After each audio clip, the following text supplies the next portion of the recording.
Well, by way of introduction, as you said, my name is Norman Horn from the Department of Chemical Engineering at the University of Texas at Austin. I'll do a little shameless self-promotion. One of my projects is that I edit the website libertarianchristians.com, so if you'd like to check that out, feel free. Again, my topic is science and the free market. We're going to talk a little bit about government distortion of scientific research through public funding. Well, generally speaking, you write these presentations, you find out you're going to go way too long. So what I'm going to do is I'm going to front load and tell you, I think, the main message that I want to get across first. Basically, everybody knows that science makes our lives better. Through research and industry, we improve our well-being. And so this to me tells me something very important. And that's that science is basically the good guy's way to get back at the government. Science shows again and again that the government is basically unnecessary for either our survival or our productivity. And I think that's why the government endeavors so much to control science so badly. Good science is their enemy. And so they have to dupe citizens into thinking that they need to support science so that we can be productive and prosperous. Okay, so if you don't get anything else out of this, remember that. Okay, so first off, we're going to talk a little bit about why does the government say that they need to be involved in science? Well, we kind of just said they have to dupe us into thinking that they're necessary in order to make us productive. In other words, they want to tell us that there's insufficient incentives to do scientific research from the market because they want profits, not progress. And so the basic research, the most basic stuff in chemistry and physics and biology is just, the market's not going to provide for that. So that constitutes to them a market failure to provide for the public, and thus the economy is going to be operating at a suboptimal level. So they got to get in there, they got to do the funding and get it done. Well, what's so wrong with this?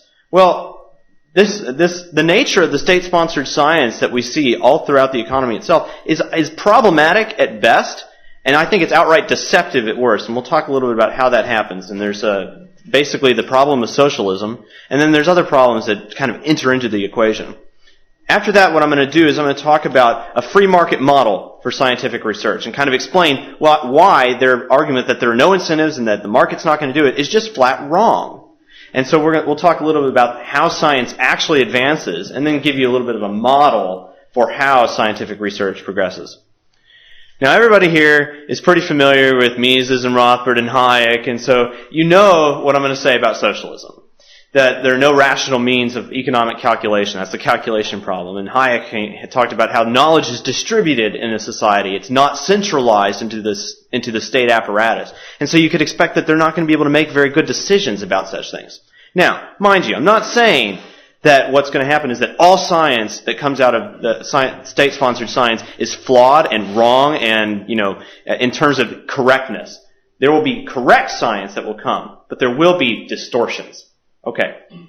Now, when we apply these critiques of socialism to science itself, we can come up with a few conclusions. First, that there are no rational means that the government has to actually figure out what research needs to be done. They just don't have the capacity to make that decision. Now, they can make guesses, but they might be right a few times. But they're not going to be able to be efficient about it. And there's also no rational means to figure out how much resources they need to commit to any research program. So at best, we have to say that the central planners are going to be taking market signals, which begs the question, why are they necessary? Or at worst, they're just stabbing in the air.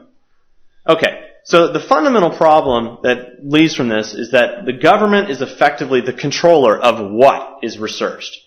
So this is a big abridgment of academic freedom, which if you're familiar with the concept of academic freedom, it just says that we in academia need to basically be free from outside influence in order to pursue knowledge to the best of our ability.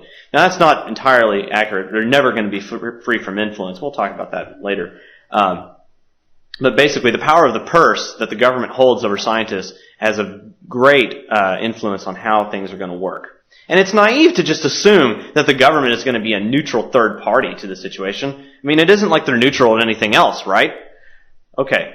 Well, another thing that's going to happen is that in government-sponsored science, you're just going to get poorly conducted research. This is just a natural consequence of the type of decision making that they do. It takes money away from the people who can make right decisions and put it into the hands of people who make poor decisions. So for a big example, this is NASA. We all know that, yes, there are some, benefits that we've received from that, but there are massive, colossal waste, and have been since the beginning. Well, and this also constitutes an artificial increase in demand for scientific research, and this is going to drive up the prices for it. And this is why, there's, a ton of money in what they're doing. I think also that you end up with some practical property rights issues here, and they get exacerbated a whole lot when you just start throwing government money or actually public money into it. So who owns it? It's kind of strange. I mean, I don't really want to get into the intellectual property issues per se, although, like I say here, the intellectual property laws exacerbate all these problems. But really, who profits from the research? Who gets to? The public, the federal government, society, the world? Who knows? We just don't really know because we know there's no private property involved. Okay. And I think most of all, and this goes back to the, who controls the research, you also get a lot of agenda-based research. Science is used initially as a basis for fear and then for control. The example of this is environmental science. In the 80s, we were all worried about global cooling. Now we're worried about global warming. And under the pretense of science, this has now been changed to climate change. And nobody really knows what's true and what's not. It's a big mess. This is not going to be solved until the government gets out of it. In fact, I just recently published a paper in a peer-reviewed journal on what I presented last year at this conference on the problem of transportation pollution and how that cannot be solved when the government is doing all its work trying to fund all these projects and trying to get everything done like that. It's not going to work. And furthermore, you have this really interesting phenomena of the government sponsoring research just to find out how necessary they are to sponsor research. This happens continually, so they do research and find out, we gotta intervene and get involved and sponsor more research for the same topic or something like that. It's really bizarre, but this is exactly how they justified doing this in the 1950s. Okay, the reality of scientific advancement. How does science actually proceed along the free market? Now, if you look through history, what you realize is that science moves forward when individuals are allowed to exercise their minds in freedom. Perfect examples of this are people like Copernicus and Galileo and Newton. Can you imagine what the change would have been like if Copernicus and Galileo had been sponsored by the state church and the state government at the time? Do you think they would have been able to stand against those people who were basically oppressing them for their ideas? I doubt it. If they were funded by the government, I mean, that is another conflict of interest there that they never would have had to face otherwise. In the Industrial Revolution, how much state-sponsored science was there? As far as I can tell, and I haven't seen a lot of work on this, but there was very little. In fact, I would say it's pretty close to zero. And yet, we're supposed to believe that the only way we're going to have progress is through government funding? Okay, that seems a little dubious. In the 20th century, we have a whole lot of other instances of ways that science has progressed without any interference from government whatsoever. Albert Einstein published his four major papers that literally changed physics itself while he was working at a patent office. He did it on the side. That's how science advances. It's by people who are interested in a particular subject exercising their mind. And in my field, I work in polymer science in the Department of Chemical Engineering. The bulk of the early research and development in polymer science occurred via private industry. Without people like Wallace Carruthers at DuPont and Dow Chemical and whatnot, we would not have polymers, and you wouldn't be wearing them, which everybody uses polymers every day, and even if they don't know it. And so we find even now that in polymer science, the bulk of innovation comes from private industry. If you just take a look at the funding statistics, this is not my graph. I got it from Budos and McQuaid in one of their articles from 2006. You see that really what the industry still funds basic research at an alarming rate. And in fact, it's only been in more recent years when the government has just kind of, the big black mark on there shows the government funding. And you see, wow, it's really nearly doubled in the last few years alone. Actually, it gives you kind of an indication that this might be a bubble. Oh, wow. Novel thought there. And a lot of that goes actually into medical science industry, and you've seen how the government is continually taking control over the medical industry over time. Okay, so let's talk a little bit about how science proceeds on the free market. And there's two ways this is going to happen. It's going to happen through industry, and it's going to happen in academia. And I'm kind of ignoring just people doing it in the comfort of their own home or something like that, but that's another story entirely. Okay, but how does research proceed in industry? Well, scientific research creates more roundabout production. And so what we could say is that the inevitable outcome of more roundabout production being demanded is going to be a demand for more basic research. Any production process that is science-based is based on sound scientific theory. And thus, if we expect to maintain roundabout production, we have to invest in research. So the free market will eventually demand research. It's going to happen. Now, there's also more benefit to this than just meets the eye. There's a so-called first mover benefits. Those who are the first to achieve a certain scientific process will benefit first from this. And then they actually have the capacity then to market this. They have the first reinvestable profits. They can then take their research and provided that they can show people that it's useful, they can even use their science to make even more money. So there's research, there are incentives to doing research and marketing it that the government seems to just ignore in their analysis of why they need to be funding it. Now, research can be kept internal. We could call that a trade secret. But there are advantages to being more open, and as I already mentioned a little bit, let's talk a little bit about that. Advantages to openness.